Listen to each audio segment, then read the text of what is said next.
വിവാദമായ മാസപ്പടി കേസിൽ അന്വേഷണം ആവശ്യപ്പെട്ട മാത്യു കുഴൽനാടൻ എംഎൽഎ സമർപ്പിച്ച ഹർജി തിരുവനന്തപുരം വിജിലൻസ് കോടതി തള്ളി. കുഴൽനാടൻ സമർപ്പിച്ച രേഖകളിൽ മുഖ്യമന്ത്രിക്കും മകൾക്കുമെതിരെ മതിയായ തെളിവുകൾ ഇല്ലെന്ന് കണ്ടെത്തിയാണ് വിജിലൻസ് കോടതി ഹർജി തള്ളിയത്.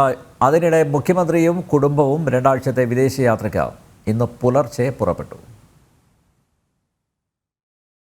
മുഖ്യമന്ത്രിക്കും മകൾ വീണ വിജയനും കരിമണൽ കമ്പനി മാസപ്പടി നൽകിയെന്ന പരാതിയിൽ അന്വേഷണം ആവശ്യപ്പെട്ടാണ് കോൺഗ്രസ് എംഎൽഎ മാത്യു കുഴൽനാടൻ വിജിലൻസ് കോടതിയെ സമീപിച്ചിരുന്നത്.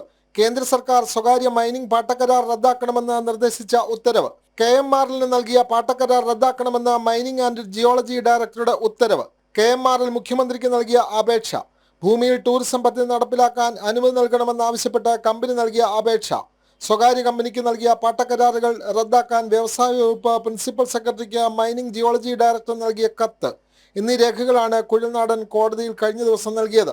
ഹർജിയിൽ വിജിലൻസ് കോടതി നേരിട്ട് അന്വേഷണം നടത്തണം എന്നായിരുന്നു കുഴൽനാടൻ ആവശ്യപ്പെട്ടിരുന്നത്. വിജിലൻസിനെ സമീപിച്ചെങ്കിലും അന്വേഷിക്കാൻ തയ്യാറായില്ല എന്നും കോടതി ഇടപെട്ട അന്വേഷണത്തിന് ഉത്തരവിടണം എന്നുമായിരുന്നു ആദ്യ ആവശ്യം.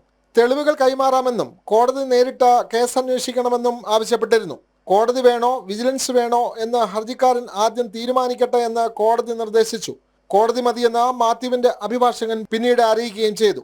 തുടർന്ന് കേസ് വിധി പറയാൻ മാറ്റുകയായിരുന്നു. കുഴൽനാടൻ സമർപ്പിച്ച രേഖകളിൽ വേണ്ടത്ര തെളിവുകൾ ഇല്ലെന്ന് ചൂണ്ടിക്കാട്ടിയ കോടതി ഹർജി നിരസിക്കുന്നുവെന്ന് വ്യക്തമാക്കി.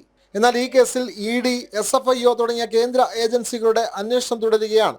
അതേസമയം തനിക്ക് കോടതിയിൽ നിന്ന് തിരിച്ചടി ഉണ്ടായതായി മാത്യു കുഴൽനാടൻ MLA കൊച്ചിയിൽ പ്രതികരിച്ചു. വിധി അപ്രതീക്ഷിതമാണെന്നും പരിശോധിച്ച ശേഷം പ്രതികരിക്കാമെന്നുമാണ് അദ്ദേഹം വ്യക്തമാക്കിയത്. ഇതിനിടെ മുഖ്യമന്ത്രിയും കുടുംബവും വിദേശയാത്രയ്ക്ക് ഇന്ന് പുലർച്ചെ നെടുമ്പാശ്ശേരിയിൽ നിന്ന് പുറപ്പെട്ടു. ഇന്തോനേഷ്യ, സിംഗപ്പൂർ, UAE എന്നീ രാജ്യങ്ങളിലേക്കാണ് യാത്ര. മകൾ വീണ വിജയനും ഭർത്താവായ മന്ത്രി മുഹമ്മദ് റിയാസും മകനും 3 ദിവസം മുമ്പ് ദുബായിലേക്ക് പോയിരുന്നു. നാളെ മുതൽ 12 വരെ ഇന്തോനേഷ്യയിലും തുടർന്ന് 18 വരെ സിംഗപ്പൂരിലും പിന്നീട് 21 വരെ UAEയിലും ഉല്ലാസയാത്ര നടത്തുന്ന മുഖ്യമന്ത്രിയും കുടുംബവും 22-ന് കേരളത്തിൽ മടങ്ങിയെത്തും. ജനം, തിരുവനന്തപുരം.